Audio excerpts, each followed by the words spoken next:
In- Good morning. Welcome to my input on Black History Month.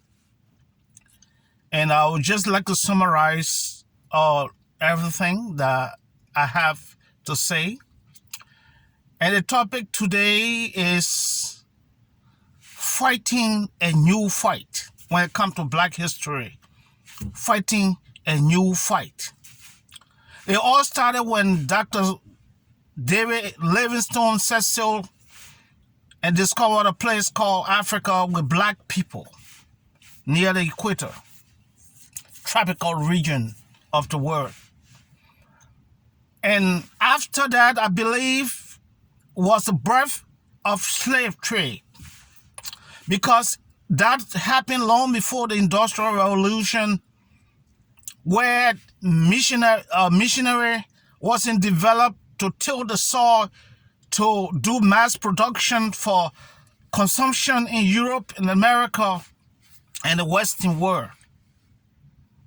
So they began the process of slave trade, where slaves were taken to America, Great Britain, and part of Europe, but mainly United States of America.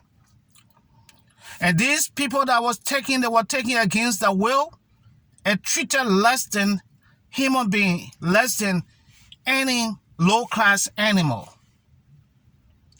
And it was used to run plantation and plant cotton, sugar cane to produce sugar, cotton for warm clothing, and agriculture as a whole. Human being was used to till the soil, to do the work that missionaries are doing now. You have bulldozers, you have caterpillars, you have earth-moving equipment now. Before then, it was black people was used in Europe and the West to do all of these things. And during that process, that's life was restricted, and they were denied the right of being a human being. So to cut long story short, racism, segregation, everything we went through it in America, and all of this story about black slave and racism, discrimination, you know all about it, just to summarize. But there came a time where church leaders and others saw that these black people was human beings like themselves. It's just because of geographical location that some people look white and some people look brown, some people look black. Are black because your closeness to the equator, which is near the sun, the darker your skin. The farther away from the equator, the lighter your complexion, except for those who maybe like mulattoes who were mixed breeds and white having children by black people, and it became mixed breed. So area that have snow far away from the equator. But all of these things happened, and time came, integration began to take place. White and black could not sit to the same place. They could not commune together. You didn't have the right to do certain job. Your human right was denied 100%. But it came a time that we was able to get over all of those things.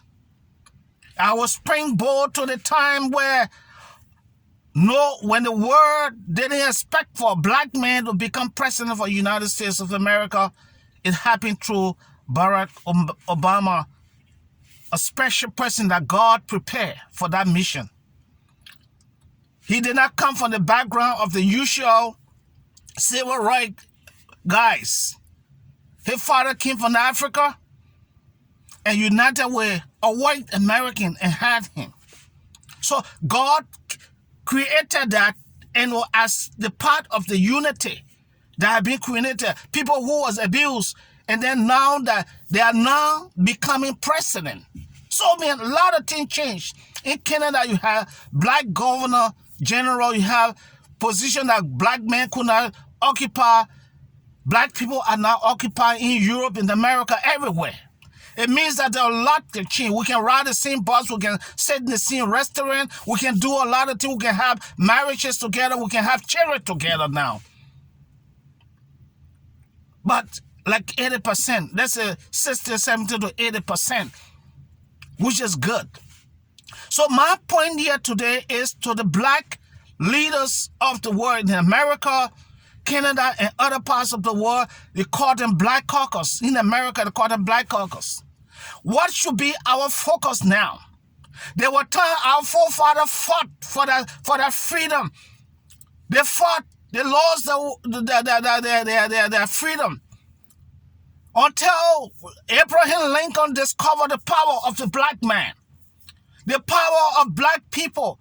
When the war, the North and the South war was taking place, the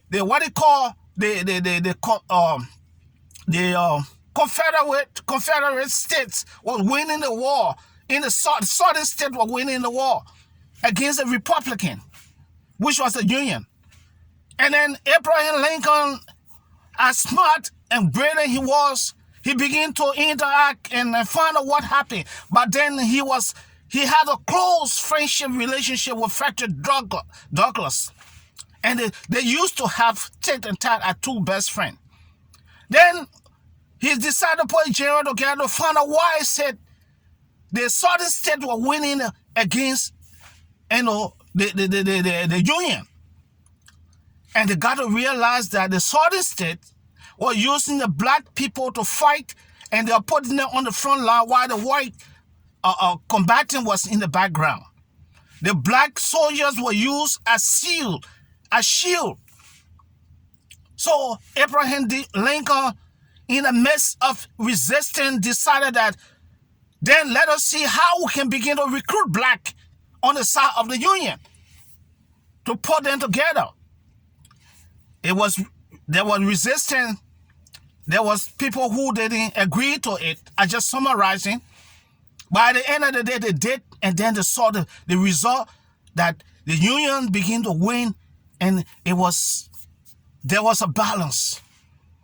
Then they said, well, Abraham Lincoln decided to put his life on the line to say that if these people got this kind of power and strength, why not free them so that we can integrate them? They got a lot that America need. They got a lot that the world need.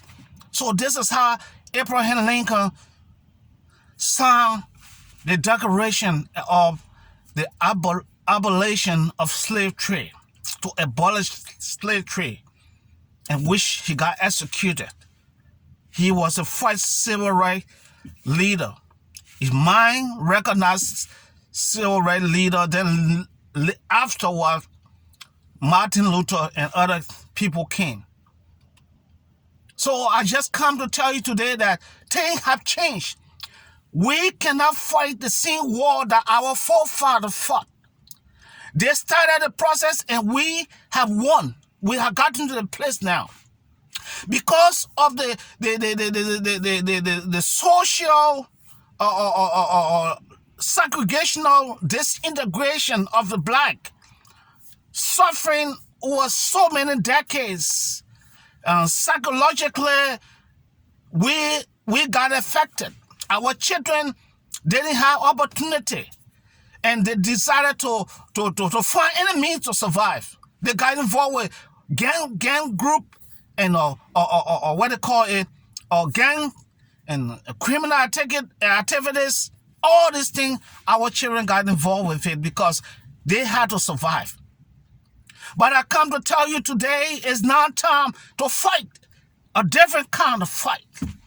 And that fight is that when the black caucus, we must begin to put ourselves together and discuss how we can take our children, how we can change the situation of the black people, how we can take our children from the street, how we can put them into classes, how can we sit down with government and negotiate to have income replacement program where we can buy the guns for them and the drugs for them and put them into classes and give them opportunity.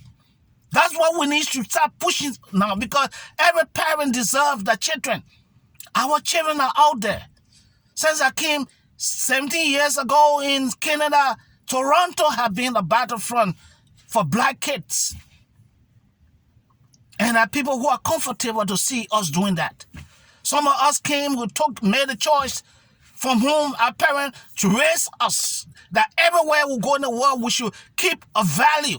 We went to school, but yet and still, we cannot achieve that level what we want to up to this point. But it's still not bad.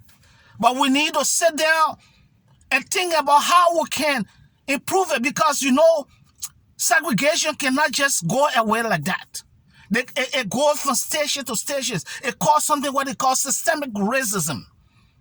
They use a system to suppress you, but you have to find a way to fight, because the movement, they see that we are moving towards taking our children from the gang group, taking them from the street, taking them for drugs, and making sure that they go to school, asking government to give free education to those boys that are in the street that want to go to school. We rehabilitate them, take them from out of the street, rehabilitate their mind and make them normal citizens.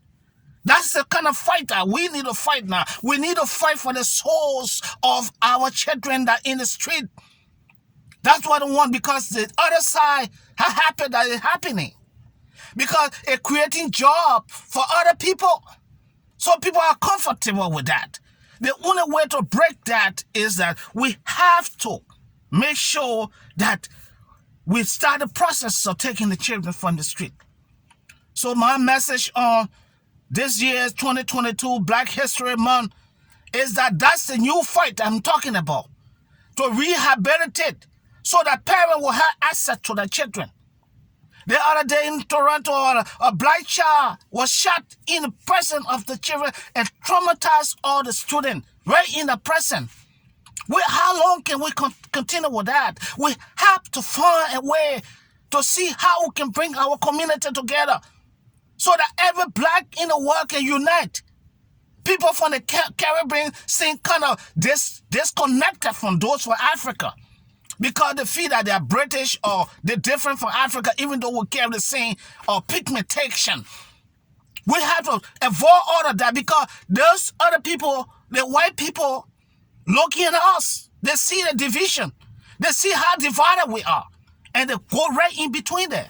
We have to break that kind of a social crisis that we have. So I come out this morning to let the black community know that we need to fight a different fight. And that fight is to take our children from the street and put them into school. Negotiate with government and make sure that we want to take them, or take the gun, the drugs, and and pay them off, let them sign on to go to school.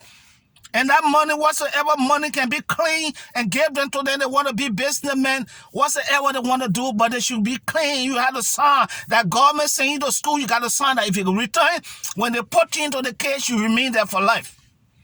So we got to do something.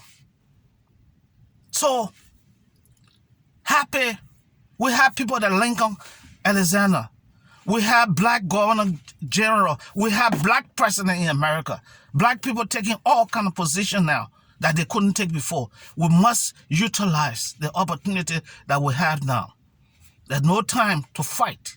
No time to complain about racism, because the moment they see us doing something worthwhile beside drugs and gangs, they would have different thoughts in their mind that, yes, something is changing. Thank you for listening. If I post this, you can comment, and we need to process this. For me, I'm just a little guy who just running my mouth on my page. Everything that I know that can benefit anybody, that's what I talk about. I don't have my voice. I will use it as much as I can, even though I've been suppressed in so many ways. But I will use the least that God has given me to be able. And God bless you. God bless the black people. God bless Canada for being gracious to everyone that come in her border. God bless America and all other countries that embrace black people and improving their life. Have a blessed day. And we'll see you again.